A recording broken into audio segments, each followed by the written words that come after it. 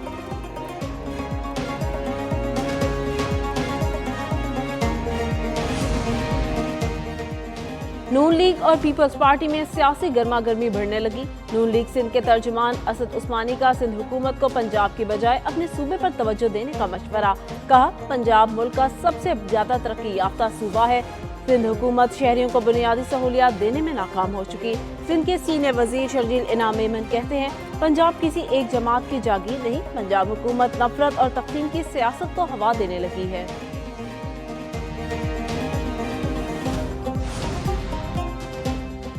وزیر خزانہ اور چیئرمین ایف بی آر کی پوسٹ بجٹ پریس کانفرنس، صحافیوں کا احتجاج، بائیکاٹ اور واک آؤٹ کیا۔ صحافیوں کا موقف تھا ٹیکسز سے متعلق حقائق چھپانے کی کوشش کی گئی، بائیکاٹ پر سرکاری ملازموں کو بٹھا کر پریس کانفرنس جاری رکھی گئی۔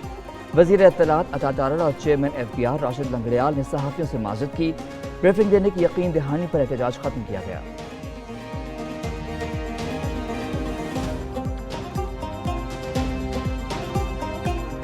Perhaps one of the most active in trying to do external plots globally, to include against the homeland. Through a phenomenal partnership with Pakistan, they have gone after ISIS Khorasan, killing dozens of them.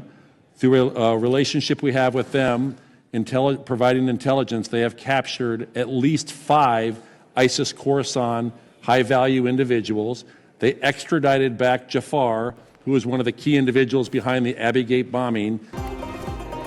سربراہ امریکی central command نے دہشت گردی کے خلاف جنگ میں پاکستان کو اہم شراکت دار قرار دے دیا۔ جنرل مائیکل ایرک کوریلا نے کہا پاکستانی حکام نے انٹیلیجنس شیئرنگ سے امریکہ کو اہم کامیابیاں دلائیں۔ پاک افغان سرحدی پٹی میں دہشت گرد سرگرم ہے، پاکستان انسداد دہشت گردی کی فعال جنگ لڑ رہا ہے۔ امریکہ کو پاکستان اور بھارت دونوں کے ساتھ تعلقات رکھنا ہوں گے۔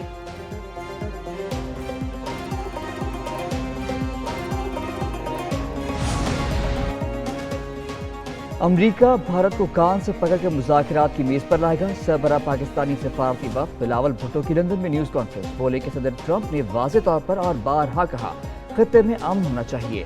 ان کے بیانات کو وعدہ سمجھتے ہیں، امن کے لیے ٹرمپ کے بیانات کو بھارت سبوتاژ کرنا چاہتا ہے۔ امریکی صدر کے بیانات سے مسئلہ کشمیر پھر سے زندہ ہو گیا۔ برطانیہ میں ملاقاتوں کے بعد اب مسئلہ کشمیر کے حل کے لیے بات کرنا زیادہ کارآمد ہوگا۔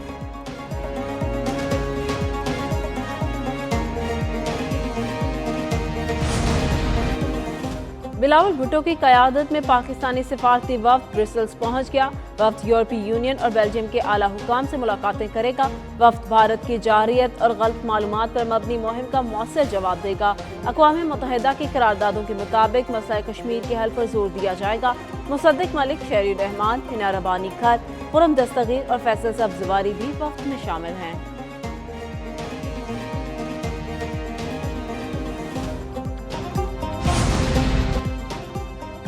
پاکستان نے بھارتی وزیر خارجہ کے غیر ذمہ دارانہ بیانات کو مسترد کر دیا۔ ترجمان دفتر خارجہ نے کہا کہ بھارت جھوٹے بیانیے سے دنیا کو گمراہ کرنے کی کوشش کر رہا ہے۔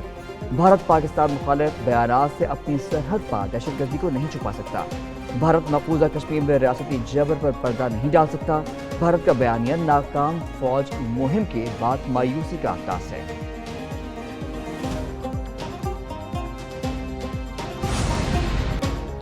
وزیر اعظم آج متحدہ عرب امارات کا سرکاری دورہ کریں گے۔ ترجمان دفتر خارجہ کے مطابق وزیر اعظم شہباز شریف کے ہمراہ نائب وزیر اعظم سمیت اعلیٰ سطح کا وفد بھی ہوگا۔ وزیر اعظم کی یو اے ای کے صدر شیخ محمد بن زائد ال نہیان سے ملاقات ہوگی۔ دو طرفہ علاقائی اور عالمی امور پر تبادلہ خیال ہوگا۔ دورہ دونوں ممالک کے درمیان تعلقات کو مزید مضبوط کرے گا۔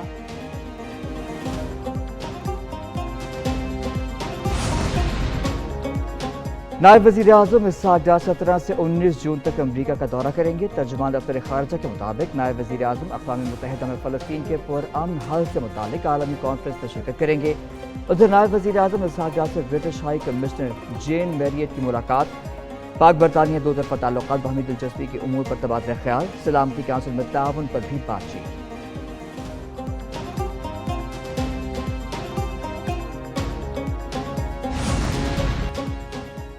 جوڈیشل کمیشن کا اہم اجلاس 19 جون کو طلب۔ اجلاس دوپہر 2 بجے سپریم کورٹ بلڈنگ اسلام آباد میں ہوگا۔